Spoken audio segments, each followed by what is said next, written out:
आणि विधानसभेत बोलताना मुख्यमंत्री देवेंद्र फडणवीस हिंदीतनं बोलले आणि त्यावर काल राज ठाकरेंनी टीका केली होती आणि फडणवीसांची मिमिक्री सुद्धा। मात्र आज राज ठाकरेंचा मिमिक्री आर्टिस्ट असा उल्लेख करत फडणवीसांनी टोला लगावलाय।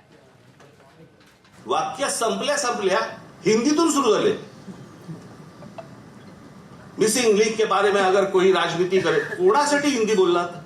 समोरचे आमदार मराठी, महाराष्ट्राची विधानसभा, महाराष्ट्राच्या विधानसभेमध्ये आमचा मुख्यमंत्री, महाराष्ट्राचा मुख्यमंत्री हिंदीत बोलतो। कशासाठी? कोणाला सांगायचं होतं? कदाचित आपल्याच पक्षातल्या वरच्या लोकांना सांगायचं असेल, बघून घेईन। आता मी एक वाक्य हिंदीमध्ये बोललो, आता आशिषजी ते ज्यांना समजायला पाहिजे म्हणून बोललो, त्यांच्याऐवजी दुसऱ्यालाच मिरची लागली। आणि आमचे मिमिक्री आर्टिस्ट मला म्हणायला लागले हिंदीत का बोलले? पूर्ण भाषण मी मराठीतच केलं, पण मला काही अडचण नाही। ते आमचे मित्र आहेत आणि ते मित्र असल्यामुळे राजकारणात तर त्यांच्यापासून आम्हाला काही धोका नाही, पण आनंद आहे ते राजकारणात आहे।